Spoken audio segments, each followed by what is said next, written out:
எல்லா கதையிலயும் அப்படித்தானே வருது. எங்க ஆயா கூட சொல்லுமே. அப்புறம் என்ன, அந்த பொண்ணு ஒரு பையனை பெத்தா.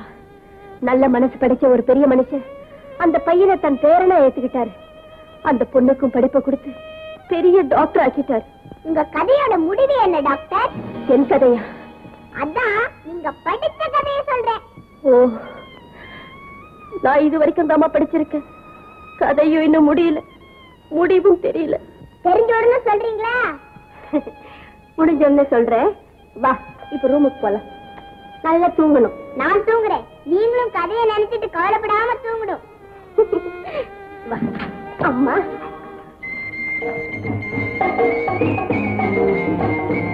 Good morning doctor. Good morning Geetha.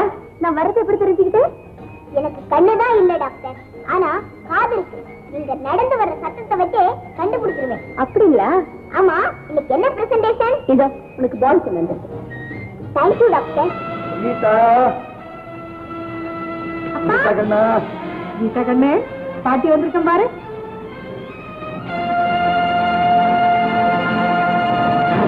ஏம்மா, நீ நல்லா இருக்கியா? கீதா உடம்பு எப்படி இருக்கு? நல்லா இருக்காமா. டாக்டர் லட்சுமி இருக்கிற வரைக்கும் கீதாவுக்கு ஒரு கவலையும் கிடையாது. ஆமாப்பா, அவங்க என் கண்ணை குடுக்கறதா சத்தியம் பண்ணி கொடுத்திருக்காங்க. நான் சீக்கிரமா இங்க எல்லாரையும் பார்க்க போறேன். டாக்டர், டாக்டர், எங்க அப்பா பாருங்க டாக்டர். டாக்டர், என் மனைவி உங்களை பத்தி எனக்கு நிறைய எழுதியிருக்கிறார். உங்களுக்கு நான் எப்படி நன்றி சொல்றதுன்னு.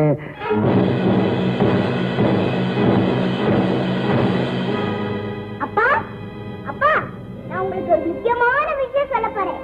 ஆனா நீங்க நம்பவே மாட்டீங்க. இப்ப என்னால எதையுமே நம்ப முடியலம்மா. இந்த டாக்டர் அம்மாவோட கதையை கேட்டா ரொம்ப பாவமா இருக்குப்பா. யாரும் பேசக்கூடாது. அப்பா, நல்லவங்களுக்கு ஆண்டவன் அதிகமா சோதிப்பான்னு நீங்க சொல்லுவீங்களே, அது கரெக்ட். இப்ப நீங்க இருக்கீங்க, அம்மா இருக்காங்க. அம்மாவை பத்தி எவனாவது ஒருத்தன் தப்பா சொன்னா சும்மா பேசிக்கிறான். நீங்க நம்பிடுவீங்களா? அம்மாவை வீட்டை விட்டு விரட்டிடுவீங்களா? மாட்டீங்கல்ல. ஆனா இந்த டாக்டர் அம்மாவோட புருஷன் அவங்கள விரட்டிட்டான். மக்கு, மண்டு, மறை. கீதா, இதெல்லாம் உங்ககிட்ட யார் சொன்னது? நீங்க தான். நான் தான் சொன்னேனே, எனக்கு கண்ணுதான் இல்ல ஆனா காது இருக்குன்னு. அன்னைக்கு நீங்க சொன்னதை வச்சு அது உங்க கதைதான் புரிஞ்சுக்கிட்டேன். அப்பா, அப்பா, இந்த டாக்டர் அம்மாவுக்கு எவ்வளவுதான் ஃபீஸ் கொடுத்தாலும் பத்தாது. இவங்களையும் இவங்க புருஷனையும் ஒன்னா சேர்த்து வச்சிருந்தோம்ப்பா. அது போதுப்பா. பா, அப்பா.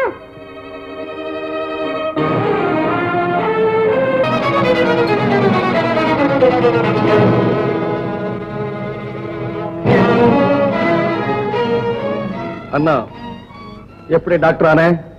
எப்படி இந்த நிலைமைக்கு வந்த? எப்படி என் குழந்தை ஓ கைக்கு கிடைச்சது? திரும்பவும் என் வாழ்க்கையில ஏன் குறுக்கிடுற? ஏன் பேச மணிக்கிற? என்ன சொல்றீங்க நீங்க?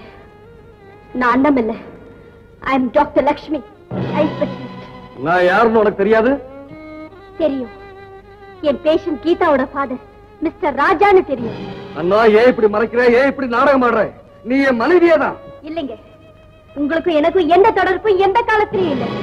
இந்த உலகத்துல ஒரே மாதிரி உருவம் பல பேருக்கு உண்டு. அது தெரிஞ்சுக்காம யாரோ ஒருத்திய பார்த்து நீதான் என் மனைவின்னு சொல்றீங்களே, உங்களுக்கு வெக்கமா இல்ல? அண்ணா, ஏன் இப்படி போய் பேசுற? What nonsense are you talking? இது பைத்தியக்கார ஹாஸ்பிடல் இல்ல. வெளியே போறீங்களா? அண்ணா, நான் அண்ணம் இல்ல.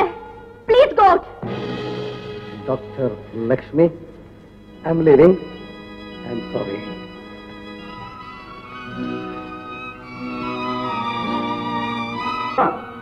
இங்க நடந்த அநியாயத்தை நான் பாத்துக்கிட்டமா இருந்தேன். ஏமா அந்த ஆளுகிட்ட உண்மையை மறைச்சீங்க? அன்னைக்கே சொன்ன கிட்டே சத்தியம் பண்ணி கொடுத்திருக்கேன். சத்தியம், தர்மம், இதுக்கெல்லாம் அர்த்தம் தெரியாத பாரிமா அந்த ஆளு. நீ அளவுக்கு மீறி பேசுற.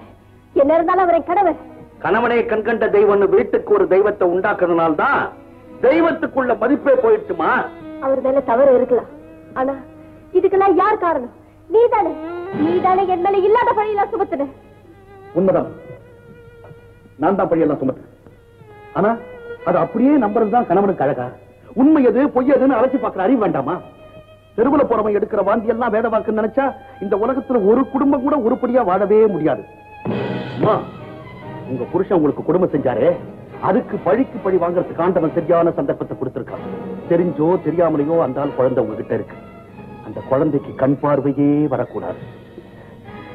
சித்தி, வங்கக்கடல் கொந்தளிக்குது. அது பிடிக்காம இருக்கலாம், ஆனா அதுல உதிக்கிற சூரியன் அதையும் அவருக்கு சொல்றேன். சில சூட்சமங்கள் உங்களுக்கு தெரியவே இல்லை. காதை பிடிச்சி இழுத்தாதான் தலை தன்னால வரும். குழந்தைய வச்சுதான் அந்த ஆளை நம்ம பழி வாங்கணும். மா, தக்களத்து பிள்ளைய வாழ வச்சதா சரித்திரமே இல்லம்மா. இல்ல சித்தி, அது ஏன் குழந்தை.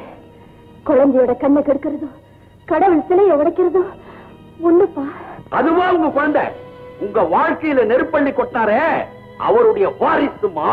சித்தி, நீ என் கடவுளை குறிச்சிடாத. இங்க நான் டாக்டர், நீ கம்பவுண்டர். நான் அடிக்கடி மறந்து போறேன். நீங்க தான் டாக்டர், நான் தான் கம்பவுண்டர். வரமா நில்லு சித்தி. நான் யாருன்னு தெரிஞ்சா டாக்டர் டாக்டர் மேல உயிரே வச்சிருக்காளே கீதா, அவ பயந்துருவா. அதனால அவன் உயிருக்கே ஆபத்து வரலாம். நான் சொல்றது உனக்கு புரியும்னு நினைக்கிறேன். நான் யாருங்கிற ரகசியம் வேற யாருக்கும் தெரியக்கூடாது. ஜாக்கிரதை. சரி.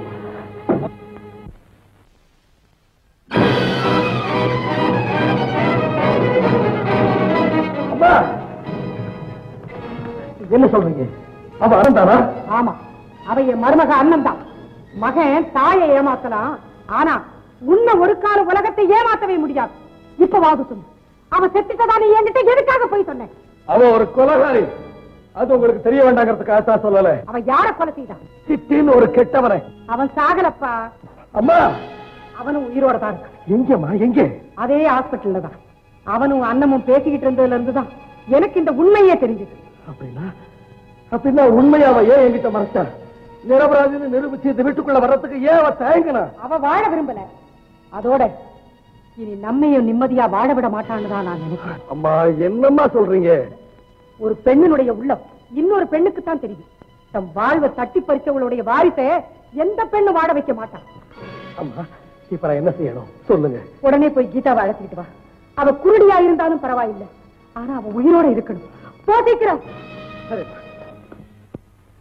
விஜயா, இன்னில இருந்து உன் பொண்ணு என் பொண்ணு மாதிரி. கீதாவுக்கு கண் பார்வை நிச்சயமா கொடுக்கத்தான் போறேன். இந்த உலகத்தை பாப்பேன் நான் ஏங்கிட்டு இருக்கிற அந்த குழந்தை எல்லா அழகையும் பார்த்து ரசிக்கத்தான் போகுது. இது கீதாவோட அம்மாவுக்கு நீ கொடுத்த வாக்குறுதி எனக்கு தெரிவிக்கிறதுக்காக ரெக்கார்ட் செய்யப்பட்டது. இதை திரும்ப உனக்கு நினைவுபடுத்த வேண்டிய அவசியம் இப்ப ஏற்பட்டிருக்கு. ஏன்? இன்னும் நீ அதே உறுதியோட இருக்கிறியான்னு சோதிக்கிறதுக்காக. அப்படி ஒரு சந்தேகம் இப்ப எதுக்காக வந்தது? நீ என் மனைவிங்கிற ரகசியம் தெரிஞ்சு போயிடுச்சே, அதனால. இல்ல இல்ல, நான் உங்க மனைவி இல்ல. இனிமே நீ மறைக்க முடியாது. நீயும் சிட்டியும் பேசிக்கிட்டு இருந்ததை அம்மா கேட்டுட்டாங்க. அது போகட்டும், நம்ம குழந்தை எங்கே? நம்ம குழந்தையா? ஆமா. அது அது கருவிலேயே கருகி போயிடுச்சு. அண்ணா, நல்ல காலம். நமக்குள்ள பாலமா இருக்க வேண்டிய அந்த பந்தத்தை காலமே பறிச்சுக்கிட்டு போயிடுச்சு. அதனால சொந்தத்தை விட்டு மத்தத பேசுங்க. அப்படின்னா அன்னைக்கு நான் சத்தியம் பண்ணி கொடுத்தது போல என்னைக்குமே நீங்க யாரோ நான் யாரோ. நீ யாரோ நான் யாரோ. ஆஹா. கீதாவோட கதி எப்படி? நாளைக்கு ஆபரேஷன். ஆபரேஷன்? கத்தி எடுத்து நெஞ்சில குத்துனா அது கொலை. அதே கத்திய ஆபரேஷன் பேரால பயன்படுத்தினா அது நோயாளியோட தலைவிதி அப்படின்னு எங்க அம்மா அடிக்கடி சொல்லுவாங்க. அவங்களுக்கு அப்படி ஒரு சந்தேகம். அதனாலதான் குழந்தை எடுத்துக்கிட்டு வீட்டுக்கு வந்துருன்னு சொன்னாங்க. ஏன்னா என்ன பொறுத்த வரைக்கும் நீ டாக்டர் மட்டுமில்லை, ஆசாபாசங்களுக்கு கட்டுப்பட்ட ஒரு பெண். எனக்கு ஆசை பாசம் சொந்தம் பந்தம் எதுவும் கிடையாது. எனக்கு தெரிஞ்சதெல்லாம் ஒண்ணே ஒண்ணு, கடமை கடமை கடமை.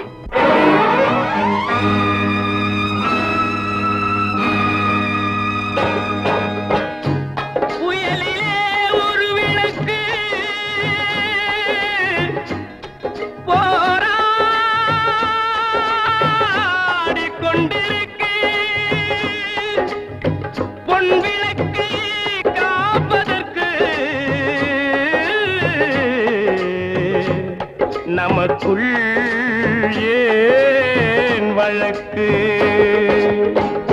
கண்கள் மலரட்டுமே, என் கண்மணி சிரிக்கட்டுமே.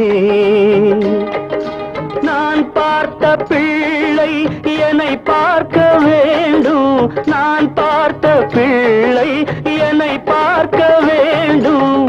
என்னை பார்த்த கண்கள் உன்னை பார்க்க வேண்டும், கண்கள் மலரட்டுமே,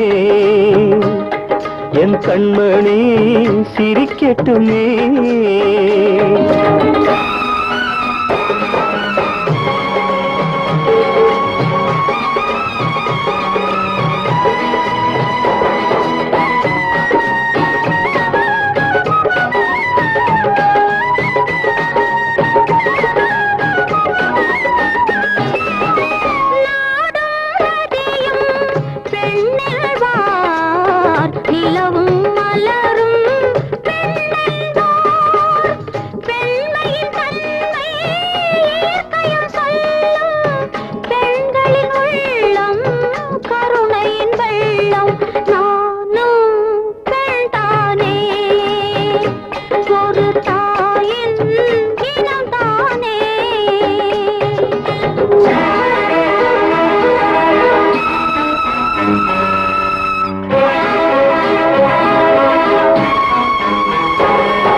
இருட்டறையில் உள்ளதென்றென்னும் மகள் கண்ணில் ஒளி தர வேண்டும் எனக்காக, நான் உயிரையும் தருவேன் அதற்காக.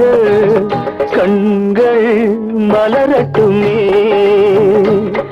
என் கண்மணி சிரிக்கட்டுமே.